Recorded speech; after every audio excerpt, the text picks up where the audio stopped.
صدر ٹرمپ ایران کے ساتھ معاہدے کے لیے اب باقاعدہ ترلوں پہ اترے ہوئے ہیں، منتیں کر رہے ہیں کہ یہ معاہدہ کسی صورت ہو جائے۔ ٹرمپ کا یہ ہے کہ انہیں نیکسٹ ویک چائنا کا دورہ کرنا ہے اور اس سے پہلے وہ یہ معاہدہ ہر صورت کرنا چاہتے ہیں کہ اگر معاہدہ نہ ہوا تو میں اتنی شدت سے بمباری کروں گا کہ اس کا پہلے تصور نہیں کیا جا سکتا تھا۔ پاکستان کا شکریہ ادا کرنا وہ نہیں بھولتے۔ عباس اراغچی کل چائنا میں تھے اور انہوں نے فارن منسٹر وانگ یی سے ملاقات کی۔ اسرائیل اپنی حرکتوں سے باز نہیں آ رہا، امریکہ اور چائنا کے صدور کی ملاقات ہونی ہے تو اس کے لیے پہلے گراؤنڈ بنائی جاتی ہے۔ اب ظاہر ہے ٹرمپ طے کر چکے ہیں، دورہ کرنا ان کے لیے امپورٹنٹ بھی بہت ہے۔ دھمکی ضرور لگاتے ہیں کہ بمباری ہوگی اور پہلے سے زیادہ شدید ہوگی، لیکن انہیں بھی اندازہ ہے ایرانی قوم اور ان کی قیادت آنکھوں میں آنکھیں ڈال کے بات کر رہی ہے امریکہ سے۔ ٹرمپ کی بنیادی جو خواہش تھی وہ یہی تھی کہ معاہدہ ایسا ہو جس میں نظر آئے کہ ایران جھک گیا ہے، اور ایران کسی صورت جھکنے کے لیے تیار نہیں ہے۔ ڈونلڈ ٹرمپ پہ اعتماد کرنے کے لیے بھی ایرانی قیادت تیار نہیں ہے۔ صدر ٹرمپ ایران کے ساتھ معاہدے کے لیے اب باقاعدہ ترلوں پہ اترے ہوئے ہیں، منتیں کر رہے ہیں کہ یہ معاہدہ کسی صورت ہو جائے۔ اصل مسئلہ ٹرمپ کا یہ ہے کہ انہیں نیکسٹ ویک چائنا کا دورہ کرنا ہے اور اس سے پہلے وہ یہ معاہدہ ہر صورت کرنا چاہتے ہیں۔ اسی لیے انہوں نے پروجیکٹ فریڈم روکنے کا اعلان کیا کہ جی میں عارضی طور پہ معطل کر رہا ہوں۔ اس سے پہلے آپ کو یاد ہوگا کہ U S secretary of state Marco Rubio یہ کہہ چکے ہیں کہ ہم نے آپریشن ایپک فیوری روک دیا ہے، اب یہ نہیں ہوگا۔ ٹرمپ بھی بار بار اس طرح کی باتیں بھی کر چکے ہیں، لیکن لوگوں کو حیرت اس وقت ہو جاتی ہے جب وہ پھر کہتے ہیں کہ جی اگر معاہدہ نہ ہوا تو میں اتنی شدت سے بمباری کروں گا کہ اس کا پہلے تصور نہیں کیا جا سکتا تھا۔ یہ دھمکیاں وہ دیتے ہیں، لیکن اس کے فوری بعد پھر وہ کوئی انٹرویو دیتے ہیں اور پھر وہ معاہدے کی طرف ہی چل پڑتے ہیں۔ پاکستان کا شکریہ ادا کرنا وہ نہیں بھولتے۔ وہ کہتے ہیں کہ جی پاکستان کے کہنے پہ، حالانکہ اور بھی ملک تھے اسپیشلی سعودی عرب، جیسے ہمارے پرائم منسٹر نے کل سعودی عرب کا بھی نام لیا کہ سعودی عرب کی درخواست پہ روکا، اور ہم اس پہ بڑے خوش ہیں کہ ٹرمپ نے ہماری بات مان لی۔ 13 ملکی اتحاد بھی ہے ایک، وہ بھی مذمت کر رہا ہے مسلسل، وہ بھی جنگ بندی کا مطالبہ کر رہا ہے۔ ایرانی فارن منسٹر عباس اراغچی کل چائنا میں تھے اور انہوں نے فارن منسٹر وانگ یی سے ملاقات کی۔ اس کے بعد وانگ یی کی بڑی سخت سٹیٹمنٹ آئی، انہوں نے اس کو اللیجیٹمیٹ وار قرار دیا اور اس فوری جنگ بندی کا مطالبہ کیا اسرائیل اور امریکہ کی طرف سے۔ اسرائیل اپنی حرکتوں سے باز نہیں آ رہا، اس نے بیروت پہ پھر بمباری کی ہے، اور ایک اسرائیلی فوجی جنوبی لیبنان میں حضرت مریم کے مجسمے کی بے حرمتی کرتے بھی دیکھا گیا، اس پہ بھی بہت شدید رد عمل آ رہا ہے۔ بہت سخت غصہ ہے ان کی اس حرکت پہ اسرائیلی فوجی جو کر رہا ہے۔ اب مسئلہ کیا ہے کہ اس وقت ایک یو ایس ڈیلیگیشن بھی چائنا میں موجود ہے، اور وہ امریکی وفد ریپبلکن سینیٹر کی قیادت میں وہاں پہنچا ہوا ہے، اسٹیو ڈینس کی قیادت میں۔ وہ ویسے تو بظاہر تو تجارت اور اس طرح کی چیزوں پہ بات کر رہے ہیں، لیکن اصل ان دوروں کا مقصد ہوتا ہے کہ جب دو صدور کی ملاقات ہونی ہے، اور اسپیشلی امریکہ اور چائنا کے صدور کی ملاقات ہونی ہے، تو اس کے لیے پہلے گراؤنڈ بنائی جاتی ہے، بہت سی چیزوں پہ اتفاق کیا جاتا ہے،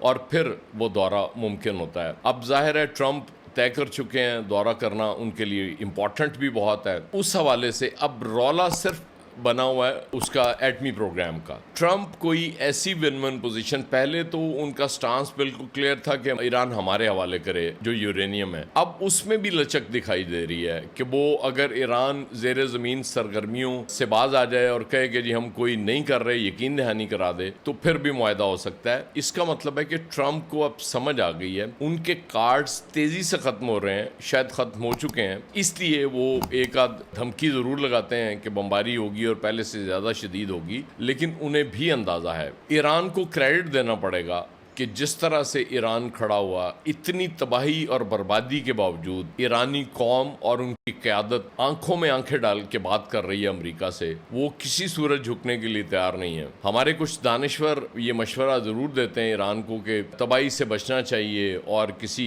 معاہدے پہ پہنچ جانا چاہیے، لیکن وہ یہ بات بھول جاتے ہیں کہ جو قومیں ہوتی ہیں، جو زندہ قومیں ہوتی ہیں، جن کو اپنے قوم ہونے پہ فخر ہوتا ہے، وہ کوئی ایسا معاہدہ نہیں کرتی جس میں ان کا یہ تاثر بنے کہ وہ جھک جائیں۔ ٹرمپ کی بنیادی جو خواہش تھی وہ یہی تھی کہ معاہدہ ایسا ہو جس میں نظر آئے کہ ایران جھک گیا ہے، اور ایران کسی صورت جھکنے کے لیے تیار نہیں ہے۔ وہ وہاں سے یہ بھی سگنلز آ رہے ہیں کہ ہم ایٹمی معاہدے پہ کسی صورت اس پہ نہیں آئیں گے، ایٹمی پروگرام کو ختم کرنے کے حوالے سے۔ آپ کو یاد ہوگا جب Barack Obama U S president کے ساتھ ایران کی اس پہ ڈیل ہوئی تھی ایٹمی پروگرام اور باقی معاملات پہ، اس پہ 20 ماہ لگے تھے، تو یہ تو پاسبل نہیں ہے کہ 20 دن میں کوئی ایسے نتیجے پہ پہنچ جائے اور پھر ظاہر ہے ڈونلڈ ٹرمپ پہ اعتماد کرنے کے لیے بھی ایرانی قیادت تیار نہیں ہے کہ جب وہ بہت سی چیزیں مان چکے تھے، مذاکرات آلموسٹ فائنل ہو چکے تھے، اس وقت اسرائیل اور امریکہ نے ایران پر حملہ کیا. تو اس حوالے سے ظاہر ہے ان کے خدشات جائز ہیں جب وہ یہ بات کرتے ہیں. انہیں بھی یقیناً کوئی گارنٹی چاہیے کہ جس کے بعد وہ کسی نتیجے پہ پہنچیں. لیکن بہت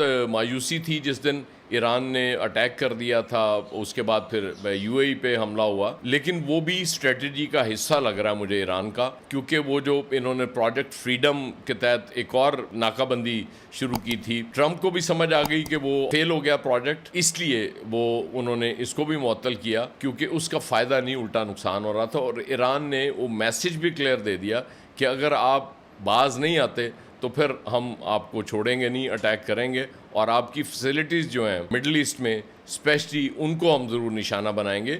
تو اس وقت رولا صرف یہ ہے کہ اسرائیل اور ایک آدھ اور ملک، میں ابھی فی الحال اس کا نام نہ ہی لوں تو بہتر ہے کیونکہ وہ بڑا نازک گزرتا ہے کچھ لوگوں پہ جب اس کا نام لیا جاتا ہے. اس کی خواہش یہ ہے کہ ایران کو مکمل طور پہ تباہ کرے امریکہ، لیکن وہ یہ بھول جاتے ہیں کہ امریکہ کے اختیار میں اور بس میں اب نہیں رہا. امریکہ خود اس جنگ سے جان چھڑانا چاہتا ہے. ٹرمپ کسی بھی صورت یہاں سے نکلنے کو بیتاب ہیں.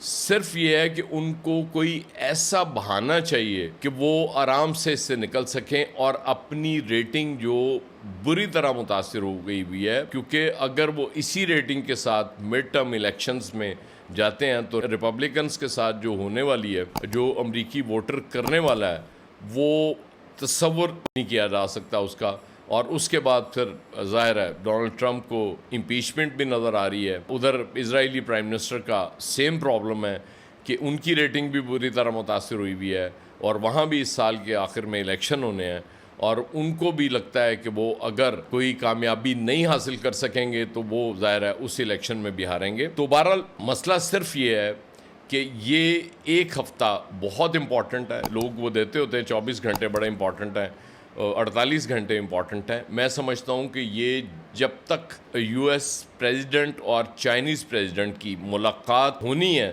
اس دوران جو وقفہ ہے یہ بڑا امپورٹنٹ ہے، اور امید ہے کہ اس دوران کوئی معاہدہ ہو جائے گا. اور فی الحال تو ظاہر ہے کچھ 10 تاریخ تک تو ہم بھی بزی ہیں، ہمارے پاس بھی ٹائم نہیں ہے، کیونکہ ہم مارکہ حق کا جشن منا رہے ہیں، اور بالکل جائز منا رہے ہیں جو انڈیا نے جارحیت کی تھی اور اس کے جواب میں جو ہم نے کیا تھا. تو اس کے بعد پیر سے ہمارے پاس بھی ٹائم ہوگا، منڈے سے. اس کے بعد اگر ایران اور امریکہ یہاں آنا چاہے مذاکرات کے لیے تو ہم حاضر ہیں. فی الحال سانو معاف رکھو، تاڑی بڑی مہربانی.